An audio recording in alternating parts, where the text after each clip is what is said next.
Give a big round of applause for Allison Moon.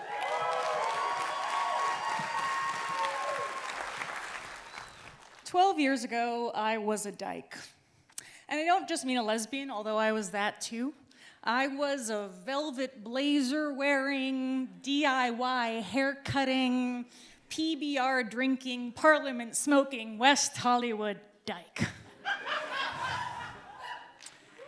And I was really good at that. I worked really hard to cultivate that identity and that community in a very challenging city.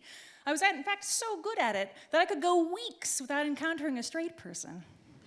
Because not only did I live in West Hollywood, I worked at the Los Angeles LGBT Center. Yeah. And one day, my boss called me to let me know that he needed me to come in and work on the weekend to supervise a bunch of New Yorkers who were in town for an LGBT film festival. And while I was not super excited about coming in on the weekend, I had just broken up with my girlfriend, so I was looking forward to a distraction. So I biked to the center, introduced myself to all the assembled organizers, and prepared for a rather boring day at work. And then a man came over to introduce himself to me. He was a tall, broad-shouldered, densely built, blonde, goateed man wearing a hot pink shirt that said, "Real men wear pink." Yes. And he introduced himself as Reid. And we started chatting about art and sex, two of my favorite topics. It was an easy conversation. And at one point, his boyfriend comes over, an equally large, densely built, broad-shouldered man, and they give each other this big, sloppy, wet kiss. And they just look like a pair of gay linebackers. Yeah. And his boyfriend excused himself to go be on a panel, and Reid said, "Hey, listen, I'm just here volunteering today. I've got really nothing to do. Would you be interested in keeping me company?" And I enjoyed the conversation, so I said, sure. So I joined him at the information booth. So we sat down, and just the conversation continued at pace. And at one point, he's talking about his life, and he's sharing stories about his time in New York, and he mentions his partners, plural. And I kind of go, And he says, and then he says their names, and they're two women's names. And I'm like, sorry, pause. I'm confused. And he says, I'm bisexual and polyamorous. And he may as well have said that he was a centaur with unicorn rising. Because I knew what those words meant, but I had never met one before. Because here's the thing that a lot of people actually don't understand about gay community is that in a lot of places it can be incredibly conservative. And so I may have encountered bisexual men in West Hollywood, but none of them would ever really talk about it publicly. Because at best it would be a punchline, and at worst it would be a slur, right? And so here was this man talking just casually and proudly about his identity and his partners and his sexuality, and I'm like, you're cool. I don't know what's going on, but I like it. So we continue talking, and he at one point talks about this camp that he's creating at Burning Man this year at the behest of one of his lesbian friends. Because it can be hard to find lesbians at Burning Man. Your gaydar gets a little bit jammed with dust, and so it can be hard. And so his lesbian friend asked him to create this camp for her. So he decided to create a lesbian camp at Burning Man called Camp Beaverton for wayward girls. Yes, I love it, my people. So I had been to Burning Man once before, and I was not really into it. I had a lot of reasons why I didn't like it, but one of them was it was impossible for me to find other bisexual and lesbian women. And Reid said, "Don't worry about that. I'm going to bring them to you." Noted. So conversation continues. We're having a really great time. And at one point, he's about to make a point, and he reaches out to put his hand on my knee, but he stops himself, and his hand is kind of hovering a couple of inches above my knee, and he says, "I'm so sorry. I realize I want to make a point, and I want to emphasize that point by touching your knee, but I don't want to touch you without your permission." And I'm like a little floored because I had never had anybody ask to touch me before, let alone a man. I didn't know that they made men like this. And I'm like, okay. So he touches my knee, makes his point, and the conversation continues. And I'm like, this guy's something different. So at this point, we've talked for hours and hours, and we're having a great time. There's been no boredom or flagging. I'm enjoying this guy's company quite a lot. And he says, Allison, hey, so I have a thought, request, but I just want to let you know, there's no attachment to it. I just wanted to get it out there because I'm realizing it's in my mind. I'm like, okay. And he says, do you want to go somewhere and make out? And I have a phrase in my back pocket for just this kind of experience, because every lesbian has this phrase in her back pocket for just this kind of experience, because it happens to some of us a decent amount. And so I just say, oh, I'm a lesbian. And he says, yeah, I know.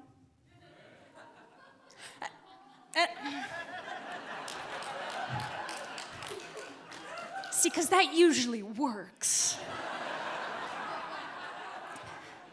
And so I kind of just say it again. No, but slower. I'm a lesbian. And he looks at me and he says, Allison, I'm getting the sense that you think that making out with me might change that, but it doesn't have to. Like, you get to be whoever you are, and your identity is your own to choose or choose away from based on your own preferences, and it has nothing to do with whether or not you want to make out with me. Yeah. And I'm like, okay, all right. Because the fact was, I had just broken up with my girlfriend. And another fact was, he was cute. But a third, deeper fact was that I had had sex with men in the past, and I liked it. But I had learned not to talk about that in my community because, like I said, gay community can be weirdly conservative. And I had heard so many nasty, gossipy stories about bisexual cocksuckers who ruined it for the rest of them. And I was terrified of being one of those has-beens. So there was a part of me that wanted to, but there was a part of me that was afraid. But I had just broken up with my girlfriend. And he was pretty cute. So I said, you know what? Yeah, let's do it. And he says, great, lead the way. And so I stand up and I pat my pockets and I realize I didn't have the keys to my office. But I had a plan B. And the plan B was Hookup Alley. See, Hookup Alley was this secret hallway in the center that not everybody knew about, but it was a fire exit with 2 doors that didn't lock and no cameras. And I got that name because it's where all the boys used to go to make out after their AA meetings. So I led Reid to Hookup Alley. I pressed myself against the wall. I pulled him on top of me, and we proceeded to have the first heterosexual makeout session in Hookup Alley. And it was fucking awesome. He had amazing lips, and he was an amazing kisser. Our energies were perfectly matched, and wherever he touched me, I just felt pleasure rise to the surface of my skin like minnows to the surface of a pond. We were compatible. We had chemistry. Things were on. I liked this guy. The festival ended, he went back to New York, and I went back to my life. And the next day, I took myself on a long bike ride to just clear my head.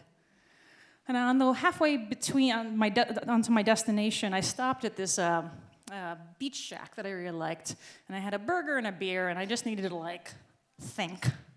So I'm sipping my beer, and I'm just thinking. I'm thinking, Allison, see, here's the deal. You're a lesbian. You don't like men. You like people unlike men. Your entire identity is informed not by people that you're excited about, but by people you choose away from. And so you have to be very clear about what you're about to do if you have desire for this man, because this is not something to be taken lightly. And as I'm thinking about this, thinking, you can't like this guy. You can't like this guy. I'm the only one in this bar except for 3 other guys. They're at the end of the bar together. And they are disgusting. They are drunk and loud and mean and vile and saying the most racist and sexist shit in just this long line of invective and laughing and patting each other on the back. And I'm thinking, what the fuck? I'm trying to think, guys. Jesus Christ. And as I'm trying to think about all of this heavy shit, I can't do it because I can't not hear these guys. And I'm thinking, what am I doing? Because I'm saying that by not being able to like this guy, that he's the same as these guys. They're all the same, and that's not fair to men in general, but to Reid. But most of all, it's not fair to me. So I go to Burning Man that year. And I become one of the inaugural members of Camp Beaverton for Wayward Girls. And my first night there, I'm a caddy for the Strap-On-a-thon. I have a sense that some of you may have experienced this before.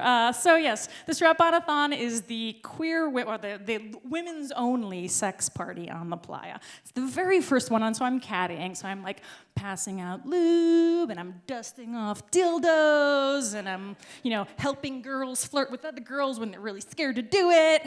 So about 4 hours of me watching hot women fuck each other. And I'm feeling some serious blue clit going on by the end of it. So the party ends, and I leave the dome feeling like I need to do something about this. So I'm gonna go find a beaver to help me. And I'm looking for a specific girl, a crush that I've had, Jessica. And I walk out of the dome, and I'm looking around, and I see her on top of this big blue school bus. And she sees me, and we wave, and she beckons me up. So I climb the ladder of this big blue school bus, and I see she's sitting there with two other girls and Reid. And I explain to them my situation. And they take it upon themselves to help me in the way that I need help. And so we all, the 5 of us, walk to the Pangender Dome, and we start negotiating sex. Now, see, here's the thing. I was only looking for that one crush. But I've never really been one to pass up a deal, so 4 for the price of 1, let's get that going. So yes, so we start negotiating sex, and we start getting naked and sexy and gropey and lovey, and then one of the girls starts having feelings and needs to leave, and so then the 4 of us start getting sexy and naked and gropey and lovey. And so we're having a really great time. I start eating out Jessica and fingering her, and then Reid says, "Hey, Allison, can I go down on you?" And I think, I'm still a lesbian. I don't know how I feel about prickly beard things near my sensitive beard things, so I don't know. But at the same time, blue clit. A mouth is a mouth is a mouth. So I'm like, okay, sure, just get in there, see what you can do. That's fine.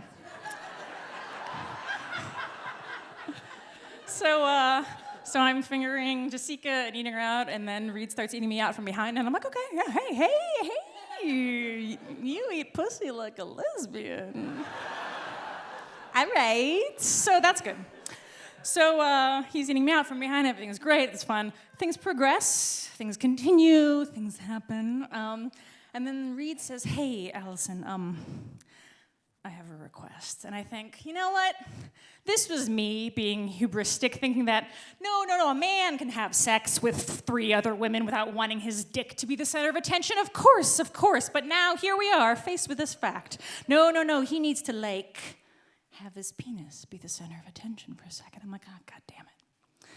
And he says, can I fuck you? I think, yep, here we go. Poor lonely dick, not getting enough attention, needing to own the space. And I'm like, I don't know, man. I'm lesbian. And he says, no, I'm sorry, I have gloves if you're concerned. I'm sorry. What? He says, gloves for safer hand sex? I mean, it's Burning Man. It's really dirty out here. And I think, you wanna fuck me with your hand? And he says, yeah, of course. What else would I use? And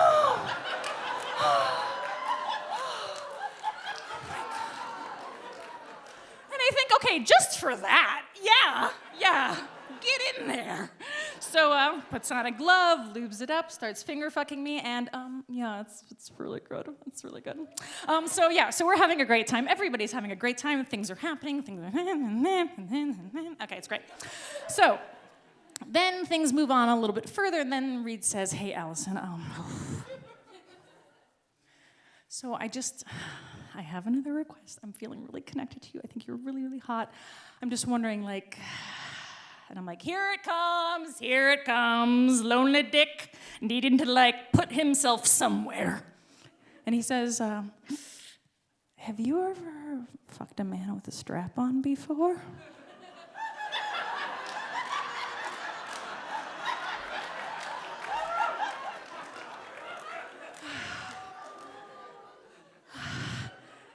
And I had thought about it a lot. I may have done some investigative Googling. But no, I had not. But, always one up for a new experience. I said, yes, I have. Experienced, professional, not a problem. And he says, great. So he gives me his strap on. I put it on. I get behind him. And I slowly ease into him. And it is amazing. I love just stretching my hands across his back. I love the broadness of his shoulders. I love feeling his muscles underneath my hands. I love how he eases back onto my cock. I love grabbing his hair and pulling his head back. I am loving fucking this guy. It's like fucking a woman with a strap on, but it's different and it's sexy in those differences, and I am hooked. I am hooked on pegging.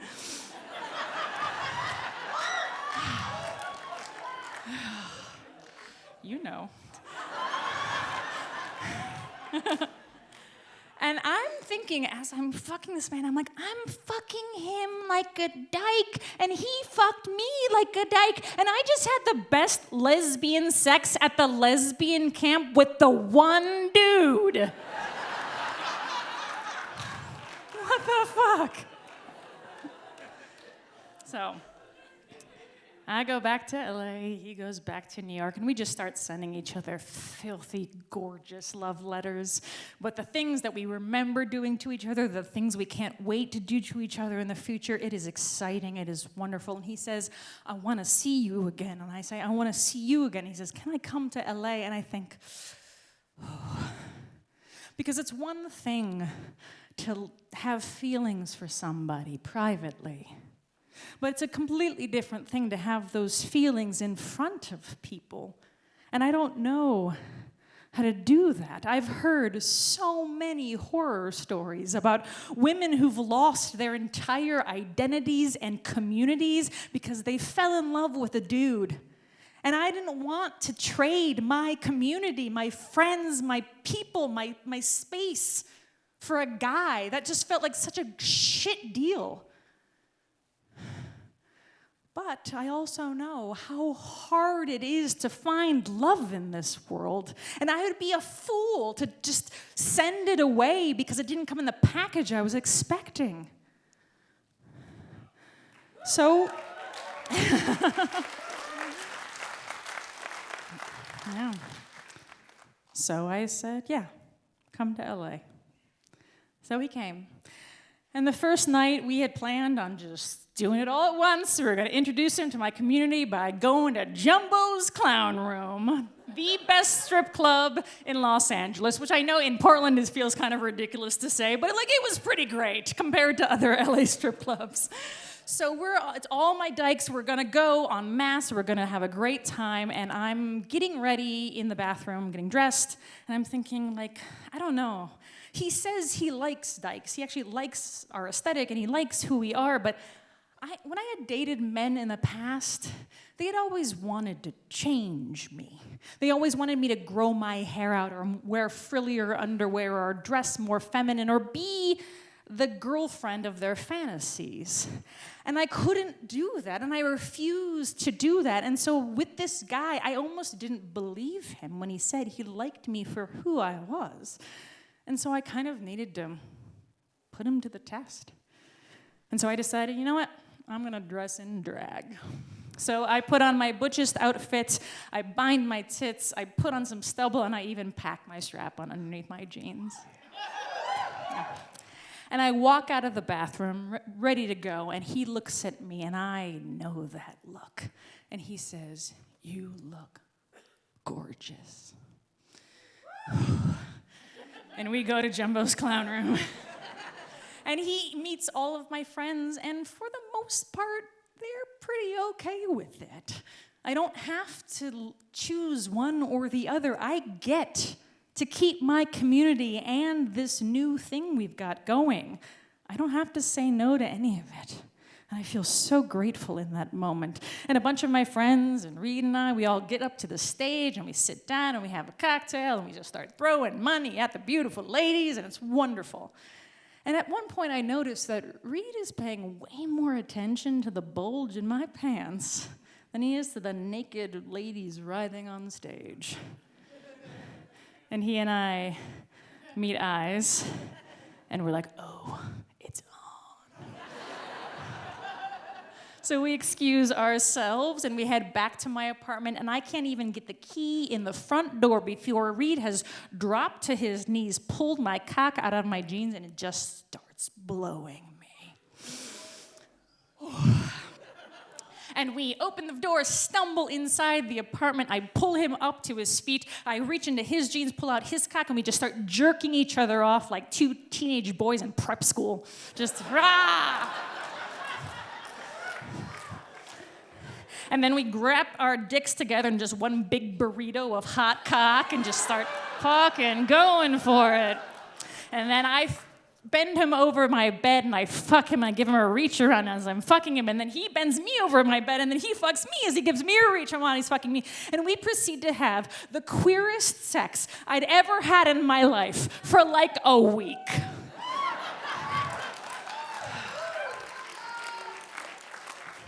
Ugh. And that week has turned into 12 years.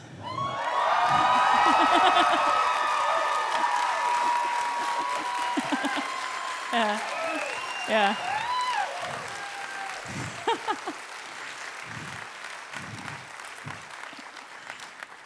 See, I don't really identify as a dyke too much these days. The word queer became popular, and I'm like, yeah, that one, I want that one.